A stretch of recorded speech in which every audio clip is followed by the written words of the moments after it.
പാലക്കാട് ഏലപ്പുള്ളിയിലെ നിർദ്ദിഷ്ട brewery plant പദ്ധതിയിലെ സർക്കാർ നീക്കത്തിന് ഹൈക്കോടതിയിൽ നിന്നും തിരിച്ചടിയേറ്റതിന് പിന്നാലെ ഇടതുമുന്നണിയിൽ ഭിന്നത. ജലവകുപ്പിന്റെ പദ്ധതിയിൽ നിന്നുള്ള മലക്കം മറിച്ചിലിൽ എക്സൈസ് വകുപ്പ് കടുത്ത നീരസത്തിലാണ്. വകുപ്പ് മന്ത്രിമാർക്കിടയിലെ കിടമത്സരം മുന്നണിക്കുള്ളിൽ ചർച്ചയായി കഴിഞ്ഞു. പാലക്കാട് ഏലപ്പുള്ളി ബ്രൂവറി പ്ലാന്റ് പദ്ധതിക്കായി വെള്ളം നൽകാമെന്ന് ജല അതോറിറ്റി രേഖാമൂലം അറിയിച്ചിരുന്നു. ഇതിന്റെ പശ്ചാത്തലത്തിലാണ് ഒയാസിസ് കമ്പനിക്ക് സർക്കാർ അനുമതി നൽകിയതെന്നാണ് എക്സൈസ് വകുപ്പിന്റെ വാദം. എന്നാൽ ഇതുമായി ബന്ധപ്പെട്ട ഹർജി കോടതിയിലെത്തിയപ്പോൾ ജലവകുപ്പിന്റെ പിന്മാറ്റം പരിശോധിക്കേണ്ടതാണെന്നാണ് വകുപ്പ് മന്ത്രിയായ MP രാജേഷിന്റെ ഇപ്പോഴത്തെ നിലപാട്. എന്നാൽ പദ്ധതിക്ക് അനുമതി തേടിയതടക്കം തുടക്കം മുതൽ തെറ്റിദ്ധരിപ്പിക്കുന്ന രീതിയിലായിരുന്നുവെന്നാണ് ജലവകുപ്പ് ഉയർത്തുന്ന വാദം. നിലവിൽ എത്തനോൾ യൂണിറ്റ് ഒഴികെയുള്ള വിവരങ്ങളൊന്നും തന്നെ ജല അതോറിറ്റിയെ അറിയിച്ചിരുന്നില്ലെന്നുമാണ് ജലവകുപ്പ് ഉയർത്തുന്ന നിലപാടും.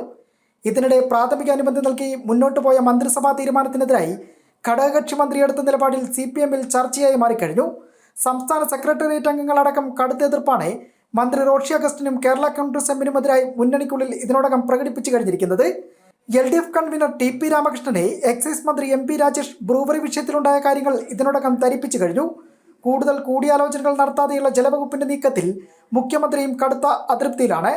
പ്ലാന്റ് വിഷയത്തിൽ നിലപാടുമായി മുന്നോട്ട് പോകുന്ന CPM ഏതു വിധേനയും പദ്ധതി നടപ്പിലാക്കണമെന്നാണ് ആഗ്രഹിക്കുന്നത്. ഈ ഘട്ടത്തിലാണ് കേരള കോൺഗ്രസ് എമ്മിന്റെ ഭാഗത്തു നിന്നുണ്ടായ അപ്രതീക്ഷിത നീക്കം തകർത്തത്.